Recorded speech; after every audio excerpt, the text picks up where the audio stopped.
Hello friends, क्या हाल है आप लोगों के। आई होप आप लोग बहुत अच्छे से पढ़ाई कर रहे होंगे। आज मैं एक छोटी सी क्लास 7 to 8 मिनट्स की ये छोटे से 3-4 मैं क्लासेस बनाऊंगा। हर क्लास 7 to 8 मिनट्स की होंगी। इसमें मैं डिडक्शंस कंप्लीट कराऊंगा। ये पर्टिकुलर क्लास मेरी जो 7 to 6 या 7 to 8 मिनट्स की होगी, ये सिर्फ डिडक्शंस ऑन एटीसी है। इसको प्लीज़ ध्यान से समझिए। देखिए, डिडक्शन अंडर एटीसी क्या है।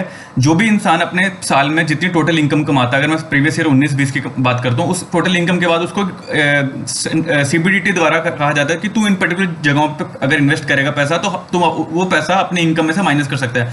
उस पैसे को जो इन्वेस्ट करने को हमने वर्ड यूज किया डिडक्शन। उसी तरह एक डिडक्शन है डिडक्शन अंडर सेक्शन एटीसी। ठीक है, डिडक्शन अंडर सेक्शन एटीसी क्या कहता है। डिडक्शन अंडर एटीसी अगर मैं सेक्शन की बात करूं, तो इसमें क्या है, टोटल इन्वेस्टमेंट कितनी हम कर सकते हैं डिडक्शन अंडर एटीसी में। हम कर सकते हैं 1,50,000 की। ठीक है, अगर कोई भी बंदा एटीसी में 1,50,000 की डिडक्शन करता है, यानी इवन अगर उसकी इनकम अगर साल की 5 लाख भी है, अगर उसकी इनकम 5 लाख भी है, तो उसमें अगर वो 1.5 लाख, अगर वो उसमें 1.5 लाख तक इन्वेस्ट करे, तो उसको हम वो पैसा अलाउ करेंगे। यानी अगर उसको बाद में अपना जो टैक्स होगा, वो बाकी पैसे कितने पे, उसको अपने बाकी पैसे पे ही वो देना, जो टैक्स होगा देना होगा। ठीक है, बट हाँ, कुछ 1-2 पॉइंट्स है जो आपको डिडक्शन एटीसी में याद करने हैं। वो क्या है, पहला कि जो डिडक्शन अंडर एटीसी है वो सिर्फ इंडिविजुअल या एचयूएफ को मिलेगी, उसके अलावा किसी को भी नहीं मिलेगी। ठीक है, और दूसरी बात, जो डिडक्शन मैक्सिमम परमिसेबल लिमिट क्या होगी, वो होगी 1,50,000। अब मैं डिडक्शन अंडर एटीसी के अंदर ही बात कर रहा हूँ कि उन डिडक्शन किस किस चीज़ों में हम पैसा इन्वेस्ट कर सकते हैं।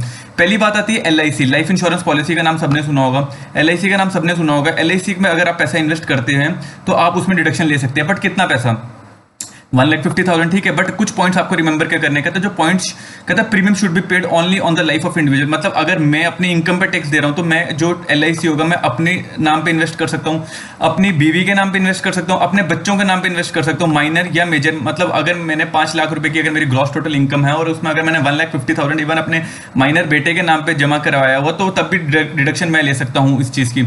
ठीक है, और एचयूएफ के केस में कोई भी मेंबर ले सकता है। अब इसमें 1-2 चीजें आपको याद रखने वाली ये है कि अगर कोई भी जो पॉलिसी अगर वो 1/4/2012 से पहले इशू हुई होगी, तो मैक्सिमम जो डिडक्शन आपको मिल सकती है वो मिलेगी जो तो प्रीमियम का अमाउंट होगा। यानी अगर आपने 20,000 रुपये प्रीमियम का अमाउंट पे किया होगा वो, और 20% ऑफ पॉलिसी वैल्यू। मतलब अगर पॉलिसी वैल्यू 1 लाख, अगर फॉर एग्जांपल आपकी पॉलिसी वैल्यू 1.5 लाख की है, तो ठीक है, तो 1.5 लाख का 20% और 20,000 विच एवर इज लोअर है वही मिल पाएगी आपको उसमें।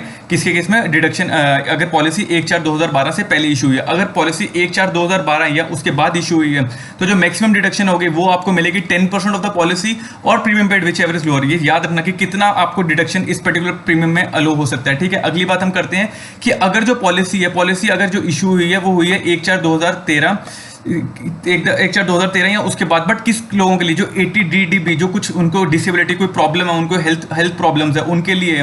तो उनके लिए सरकार ने कहा कि हम आपको 15% तक अलो कर देंगे, या premium amount which ever is lower. ठीक है, ये मैंने बात की अभी तक एटीसी में पहली इन्वेस्टमेंट किसकी, एलआईसी की। एलआईसी में पैसा आप अपने लिए, अपनी बीवी के लिए, अपने बच्चों के लिए जमा करवा सकते हैं। ठीक है, डिपेंड करता है आपने पॉलिसी कब लिए, 1/4/2012 से पहले लिए, 1/4/2012 के बाद लिए हैं, और अगर 1/4/2013 के बाद लिए, और अगर वो किसी उस बंदे के लिए लिए जो 80DDB में उसको अगर कोई हेल्थ प्रॉब्लम है, तो उसके केस में 15% अलो हो सकता है, और amount paid which ever is lower. अब मैं अगली डिडक्शन में जा रहा हूँ, जो है contribution to statutory provident fund, या पीपीएफ या आरपीएफ।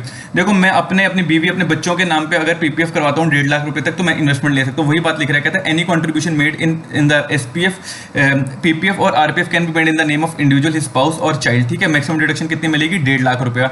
ठीक है, अब अगली बात क्या आती है, कहते हैं एनी सम। अब देखो, एक स्कीम गवर्नमेंट ऑफ इंडिया ने स्टार्ट की थी, सुकन्या समृद्धि अकाउंट। ठीक है, सुकन्या समृद्धि अकाउंट में अगर कोई ऐसा इंडिविजुअल जिसकी गर्ल चाइल्ड है, वो उसके नाम पे अगर कोई पैसा जमा करवाता है, कोई उस स्कीम में जमा करवाता है सुकन्या समृद्धि अकाउंट में, या अगर वो उसका बेटी नहीं भी बट उसके लीगल गार्जियन है उसके नाम पे जमा करवाता है, तो हम उसको भी 1,50,000 तक की डिडक्शन सुकन्या समृद्धि अकाउंट में दे सकते हैं, जितना उसने पैसा डिपॉजिट करवाया। अगली बात आती है subscription to national saving certificate.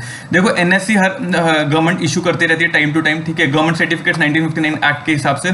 तो इवन अगर आपने एनएससी में पैसा जमा करवाया, ठीक है, अगर आप 80,000 जमा करवाएंगे तो 80,000 के 80,000 ले लेंगे, 70,000 करेंगे तो 70,000, 1,50,000 मैक्सिमम लिमिट है। ठीक है, अगली बात आती है contribution to unit linked insurance plan. एक यूनिट लिंक्ड इंश्योरेंस प्लान है जो गवर्नमेंट ऑफ इंडिया इशू करती है। ठीक है, उसमें अगर आप पैसा डिपॉजिट करवाते हो, इसमें ये कैच है कि इसमें इंडिविजुअल भी करवा सकता है, अपने स्पाउस के नाम पे, अपने चाइल्ड के नाम पे उसमें करवाएगा, तब भी उसको यूनिट लिंक्ड स्कीम में 1,50,000 रुपए तक डिडक्शन मिलेगी, और एचयूएफ के केस में उसकी फैमिली को भी मिल सकती है। अगली बात आती है एलआईसी और म्यूचुअल फंड्स। अब यूनिट लिंक्ड इंश्योरेंस प्लान क्या, एलआईसी भी इशू करता है। ठीक है, एलआईसी अगर इशू कर रहा है तो सेम वही चीज, अगर इंडिविजुअल अपने नाम पे, अपनी बीवी के नाम पे, अपने बच्चों के नाम पे एलआईसी म्यूचुअल फंड में पैसा जमा कराएगा तो उसको डिडक्शन मिल जाएगी, ठीक है। उसके बाद एक और पॉइंट आता है contribution to approved annuity plans of LIC। अब क्या होता है, LIC काफी एन्यूटी प्लान इशू करती है, जैसे न्यू जीवन धारा, उसमें भी अगर आप पैसा इन्वेस्ट करेंगे, ठीक है। ये सारे जितने भी पॉइंट है 1 से लेकर 16 तक जितने भी पॉइंट, इनमें टोटल करके डिडक्शन 1,50,000 की मिलनी है। मतलब आप 20,000 की सुकन्या में कराई, 40,000 की उसमें कराई, तो टोटल 60,000 की ले सकते हैं। बट अगर आपने इससे ज्यादा कराई तो मैक्सिमम इसमें 1.5 लाख की ही डिडक्शन मिलेगी।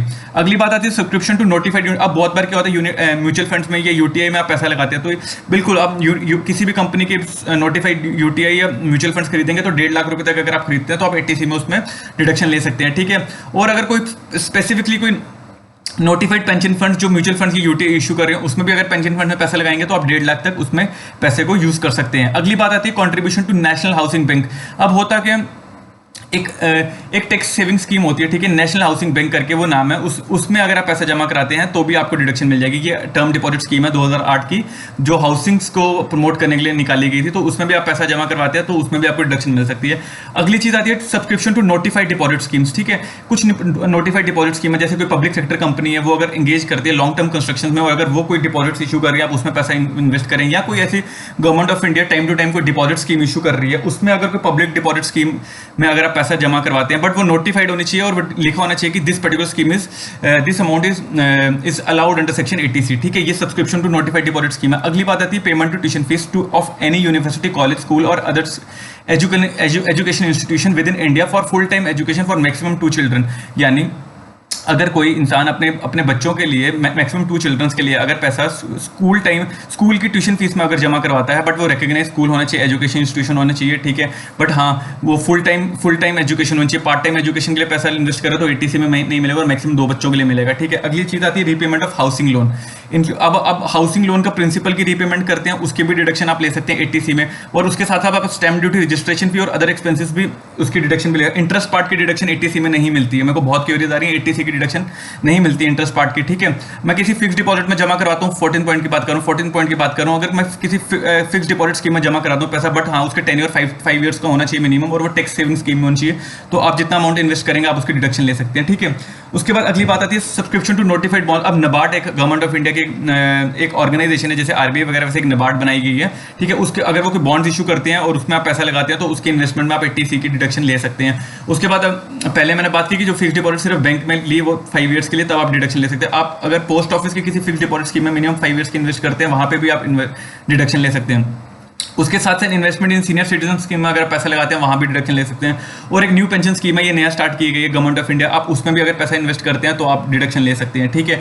ये मैंने 17 पॉइंट बताए हैं डिडक्शन की। इसमें ये समझ लीजिए कि 17 के 17 पॉइंट्स का टोटल अमाउंट अगर 1.5 लाख से ज्यादा भी हुआ तब भी मुझे मैक्सिमम डिडक्शन 1,50,000 की ही मिलेगी।